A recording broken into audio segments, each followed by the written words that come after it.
stop, don't stop, don't stop, don't. हाय दोस्तों, मेरा नाम Dilip Rathore union training and consultancy की तरफ से मैं आपका तहे दिल से स्वागत करता हूँ। कल एक प्रोग्राम हुआ, एलडीपी ट्रेनिंग प्रोग्राम हुआ 2 दिन का। उसमें बहुत सारे ऑब्जेक्शन हैंडलिंग के टॉपिक होते थे। तो बहुत सारे लोगों का ये कहना था, सर ट्रेनिंग हो जाने के बाद हमें याद नहीं रहता, कुछ बातें हमें पता नहीं रहती। तो आप हमारे लिए कुछ ऐसे वीडियो बनाइए जो हमें हमेशा देखने के लिए आसानी रहेगी।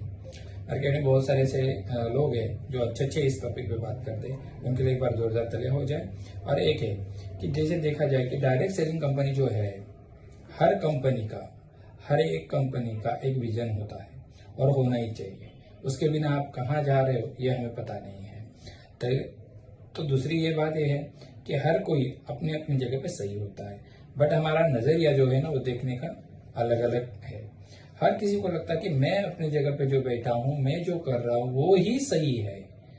तो अपने लाइफ में आपको अगर ये लगता है कि आप सही हो तो आप सही हो। अगर आपके दिल में ऐसा लगता है कि आप गलत हो तो आप गलत हो। जब आपकी सोच आपको बताएगी आप क्या हो, आप 100% आप अपनी जगह पे सही हो। आप दूसरे को क्या जानते हो या किसी के बारे में क्या बोलते हो, इससे इम्पोर्टेंट ये बात होती कि अपने आप को क्या लगता है। मार्केट में बहुत सारे ऐसे लोगों का कहना होता है, सर ऐसी कंपनी आ जाती है, ऐसा हो जाता है, वैसा हो जाता है। बट सबसे पहले इम्पोर्टेंट ये बात होती है, आदमी कब हारता है। अपने आप से जब आदमी हारता है तो कुछ नहीं कर पाता है। आपके मन में अगर आ गया कि आप कुछ नहीं कर पाओगे तो आप 100% कुछ नहीं कर पाओगे। अगर आपके मन में आता है कि मैं कर पाता हूं तो आप 100% आप कर पाओगे। बट क्या होता है कि एक मोटिवेशन बात अलग होती है, वो पार्ट अलग होता है कि एक थोड़ा टाइम के बाद अपने को लगता है यार हाँ सर मैं कर लूंगा। बट मार्केट में जब आप जाते हो बहुत सारी ऐसी बातें होती है जो आपको ऑब्जेक्शन आता है। मान लीजिए आप नेटवर्क मार्केटिंग में अगर काम कर रहे हो, डायरेक्ट सेलिंग में काम कर रहे हो, तो बहुत सारी बातों का आपको फेस करना पड़ता है। तो मान लीजिए आप मार्केट में गए और आपको ऑब्जेक्शन हैंडलिंग नहीं हुआ तो आप क्या करते हो? थोड़ा सोचिए आप क्या करते हो। अगर आप नए ज्वाइन किए और आपको लगता है फर्स्ट पेज पे क्या लिखना है, आपको एक ट्रिक बता देता हूँ आपको, देखो आते हो। और जो आपकी डायरी होगी फर्स्ट पेज पे आपका क्या रहेगा, नो रहेगा। जो आपकी डायरी होगी उसका फ्रंट पेज निकाल दीजिए, उसमें आपका छोटा आजकल जो डायरी है तो उसमें पूरा बायोडाटा जैसा नाम है वो लिखना है, आप वो लिख देना। और सेकंड पेज पे आपको क्या लिखना है, नो लिस्ट, यानी ऑब्जेक्शन या जो आपसे बंदा नो बोलता है उस बंदे की आपको लिस्ट, बहुत इंपॉर्टेंट बात है उसका रीजन मैं बताता हूं। पहले नो लिख दिया, सेकंड थिंग पूरा ब्लैंक है, आपके पास पूरी डायरी जो है वो ब्लैंक है, कोरी है, मान लीजिए कुछ भी लिखा नहीं है। उसमें लास्ट का जो पेज रहेगा, सबसे लास्ट वाला पेज, उसमें ऑन लिखना है। ऑन मतलब क्या, NO का उल्टा क्या होता है, ऑन।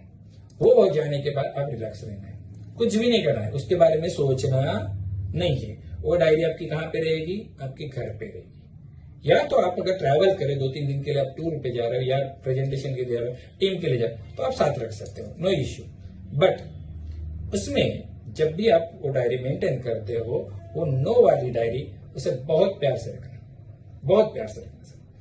क्योंकि क्या है, नेगेटिविटी आ जाती है ना, जो पर्सन होता है ना वो अपने को बहुत नेगेटिव सोच के उस चीज को करता नहीं है, देखता नहीं है। बट उल्टा है, लॉ ऑफ अट्रैक्शन ये कहता है कि आप जिस तरह से सोचोगे उसी तरह आपके पास आने वाला है। तो हमने जो डायरी बनाई अभी नो वाली, अगर हो सके तो ट्रेनिंग के प्रोग्राम में अगर आप ये सुन रहे हो तभी आप एक नोट पैड लेके ये लिख सकते हो, आपके लिए बहुत बेहतर होगा। सेकंड थिंग, आपने उसमें नो लिखा, लास्ट में ऑन लिखा। ऑन का मीनिंग तो आपको पता ही है, एन का उल्टा क्या हुआ, सॉरी NO का उल्टा क्या, ऑन हुआ। तो हमारे माइंड में क्या आना चाहिए, ऑन आना चाहिए, NO नहीं आना चाहिए। जब भी आप किसी के पास जाओ, ऑन क्या होना चाहिए, ऑन। जब भी आप किसी प्रेजेंटेशन देते हो या कभी किसी से मिलते हो, उस बंदे का नाम आपको याद रहता है। ऐसा तो नहीं कि आप उसे भूल जाओगे, डेफिनेटली याद रहेगा। उसने नाम बोला तो आपको सबसे ज्यादा उसकी याद आती है, आती है कि आती नहीं है, आएगी, और आना भी जरूरी है। सेकंड थिंग, आप अगर समझो आपके पास 21 पर्सन को आपने प्रेजेंटेशन दिया और आप बाहर आए, उस बंदे ने ना बोल दिया, प्यार से उसे स्माइल देना। नेगेटिव थॉट हमें पास नहीं करना है, हमें उसे ये बता के आना चाहिए सर आपको मिलके बहुत खुशी मिली। सबसे पहले तो उसे अप्रिशिएट करना बहुत जरूरी जो आपको नो बोलता है। 99% मार्केट में लोग क्या करते हैं, जो ना बोलता है या नो बोलता है, वो बोलने के बाद आपका चेहरा का जो रंग होता है, आपके चेहरे के हाव भाव या बॉडी लैंग्वेज पूरी चेंज हो जाती है। क्यों? उसने ना बोला, इसके लिए वो उसका हक है, वो जो चाहे वो बोल सकता है एज ए कस्टमर। क्या आ जाता है ना कि ऑलवेज कस्टमर इज गॉड होता है, यानी भगवान की तरफ से हम पूजा जाता है। ये भी एक मार्केटिंग है, अपना एक बिजनेस लेके हम बैठे हुए हैं, तो हमें ये बात सहन होनी चाहिए। मान लीजिए उसने नो बोल दिया, सबसे ज्यादा खुश आपको होना चाहिए, क्योंकि उसने एक अच्छी अपॉर्चुनिटी इस बिजनेस की मिस की है। तो भी ये कभी मत माइंड में लाना कि वहां से निकलने के बाद ये पर्सन मेरे से जुड़ेगा या नहीं जुड़ेगा, ये मेरे साथ बिजनेस करेगा या नहीं करेगा। बट आपको एक ध्यान में रखना चाहिए उस पर्सन के लिए कि आप जब भी उसके पास से निकलोगे, आपके पास जो डायरी है, बाहर आके उस नो के डायरी में फर्स्ट अभी समझो, मान लीजिए आपने डायरी बनाई और उसमें आपने लिख दिया सो एंड सो, मैं किसी का नाम नहीं लेना चाहता हूं, बट एग्जाम्पल कि ए पर्सन हो, उसका नाम क्या है, ए पर्सन, तो उसे हमें ए करके या जो आपको जो बंदा मिला होगा तो वो उसका नाम लिख देना है और उसका डेट लिखना और टाइमिंग में लिखना है, उसे कब आप मिले और उसका कॉन्टेक्ट नंबर हमेशा रखना। सेकंड थिंग, उसने जो जो बातें बोली उसमें आपको मेंटेन करके रख देना है। ठीक है, शायद आपको उसने ये बोला होगा कि आपने कितना कमाया, इस बिजनेस में आप काम कर रहे हो, कितना पैसा कमाया, तो आपको ये वर्ड लिखना चाहिए कि मेरा इनकम उन्होंने पूछा कितना कमाया। मान लीजिए आप फ्रेशर हो तो आपके पास तो इनकम होगा नहीं। मान लो आपने आज ही ज्वाइन किया और आज ही जाके अपने प्रेजेंटेशन था, तो जाहिर सी बात है आपके पास इनकम नहीं होगा।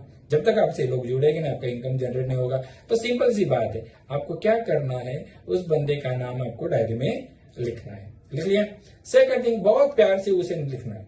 देखो, कोई भी चीज आप बहुत प्यार से करे हुए या ना मिलने वाली चीज भी आपको मिलेगी, तो उस बंदे का नाम लेना है, या तो उस नो वाले के साथ हो सके तो सेल्फी ले लेना, उसे बहुत अच्छा लगेगा। उसको क्या बोलना कि सर मैं आपको बहुत याद करूंगा, हमेशा आपकी जो बातें हैं वो मुझे बहुत मोटिवेट करेगी। देखो, किसी पर्सन को आप अगर ये बोलेंगे आप गलत हो, तो उसे गलत लगता है या गुस्सा आता है। गलत बंदे को भी आप बोल दो कि सर आप आपकी जगह पे सही हो, तो अपने आप को वो बाद में सोचने लगता है, यार मैं इसको इतना कुछ बोला तो भी सामने वाले पर्सन ने मुझे कुछ नहीं बोला, तो भी मुझे थैंक यू बोल के गया। नो वाले लोगों को हैंडल करना बहुत इंपॉर्टेंट बात होती है। पहली तो बात क्या हो जाती है, नेटवर्क मार्केटिंग करते हैं हम या डायरेक्ट सेलिंग करते हैं, जो कुछ प्लान होता है, बाइनरी जनरेशन जो कुछ आप यूज कर रहे हो, उसमें क्या हो जाता है, हम उम्मीद लेके उसके पास जाते हैं। उम्मीद ये बहुत अलग बात होती है। उम्मीद करना अच्छी बात है, बट उम्मीद करने के बाद सामने वाले